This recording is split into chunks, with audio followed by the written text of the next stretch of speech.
হে guys welcome to YouTube channel Bijoy Penika blog. Guys মানুহৰ জীৱনটো এনেকুৱাই, মানুহে আজি আছে কালি নাই, কিন্তু মানুহৰ জীৱনটো যদি আমি ভালকৈ জীৱ হ'লে মানুহৰ জীৱনটোত মানে এটা ফ্ৰী মাইণ্ড হ'ব লাগে। আৰু সেই ফ্ৰী মাইণ্ড বিচাৰিবৰ কাৰণে আমি নিজেই সুস্থ হ'ব লাগে, স্বাস্থ্যৱান হ'ব লাগে। আৰু তাৰ কাৰণে আমি অলপমান ট'ৰ কৰিব লাগে জেগাবিলাক। আৰু জেগাবিলাক যদি আমি ট'ৰ কৰোঁ তেতিয়াহ'লে মনটো ভাল লাগে, সুন্দৰ পৰিৱেশ চাই আমাৰ মন উৎফুল্লিত হয়। আৰু সেইকাৰণে কিছুমান ঠাইবিলাকত আমি ঘূৰিব লাগে। আৰু মই তাকেই চাবৰ কাৰণে কিছুমান ঠাইত গৈ আছোঁ, ঘূৰি আছোঁ। আৰু আপোনালোকে দেখিব পাইছে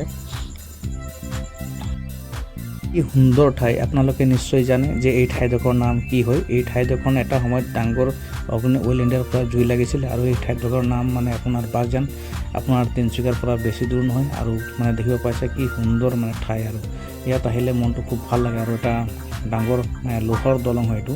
আৰু এই দলঙত মানে নিচেই কাষত মানে আপোনাৰ এটা বগী বিল, মানে আপোনাৰ মাগুৰী বিল আছে। আৰু ইয়াত বহুত জন্তু চৰাই চিৰিকটি মানে দেখাবলৈ পোৱা যায়, কিন্তু এইটো সময়ত মানে প্ৰায় নাই যদিও ইয়াত দেখিব পাইছে। আৰু সেইকাৰণে আমি এটা সময় উলিয়াই আহিছোঁ যাতে মনটো ভাল লাগে আৰু পৰিৱেশবিলাক চাব লাগে। কি সুন্দৰ পৰিৱেশ হৈ আছে, সেইফালে নৈ আছে, সেইফালে আপোনাৰ পানী, আৰু এইফালে দেখিব পাইছে ফৰেষ্ট কেম্পবিলাকো আছে। আৰু মানুহে প্ৰায় ইয়াত মানে সমাগম হয়, ফটো চটো লৈ, চেলফি লৈ, ভিডিঅ' বনায়। আৰু খুব সুন্দৰ পৰিৱেশ দেখিব পাইছে। যেতিয়া মানে আপোনাৰ ব্ৰহ্মপুত্ৰ পানী হয় এইবিলাক পূৰা ভৰ্তি হৈ যায়, কিন্তু এতিয়া যিহেতু পানী নাই, এতিয়া মানে ব্ৰহ্মপুত্ৰ পানী তাতে কমিছে। আৰু এটা সময়ত এইডোখৰ পূৰা পানী হৈ গৈছিলে মানে। আৰু দেখিব পাইছে ইয়াত আৰু এটা সুবিধা আছে, মানে এই বিলখনত যদি আমি নাৱেৰে ঘূৰোঁ তেতিয়াহ'লে ইয়াত এটা খুব সুন্দৰ প্ৰাকৃতিক পৰিৱেশ দেখিবলৈ পোৱা যাব। মানে দেখিব পাইছে যেনেকুৱা মানে পৰিৱেশ আছে না, চাই খুব ভাল লাগে। আৰু সেই সুবিধাটো এতিয়া আমি পোৱা নাই, কিন্তু মানে আগতে এবাৰ আমি এই যেতিয়া জুই লাগিছিলে তেতিয়া সেই নাওখনত আমি অলপমান এইফালে পানীত ঘূৰিব পাইছিলোঁ। আৰু এতিয়া দেখিব পাইছোঁ যে এই জেগাত মানে এতিয়া নাওবিলাক প্ৰায় মানে নিজৰ নিজৰ কামত ব্যস্ত হৈ আছে।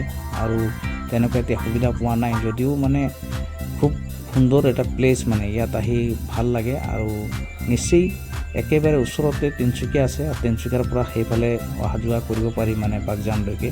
আৰু দেখিব পাইছে গৰু ছাগলীবিলাকো মানে ইয়াত পূৰা একদম ভিৰ হৈ আছে। আৰু সেইফালেদি অহা যোৱা হৈ থাকে, মানুহৰ অহা যোৱা কৰি আছে বাগজানৰ পৰা তিনিচুকীয়া। আৰু খুব সুন্দৰকৈ এই লোহাৰ দলংটো আছে। আৰু এইটো চাগে অইল ইণ্ডিয়াই বনাইছে নেকি ক'ব নোৱাৰোঁ, যিহঁতে আগত আছে এটা বাগজানৰ মানে অইল ইণ্ডিয়াৰ তেল খাট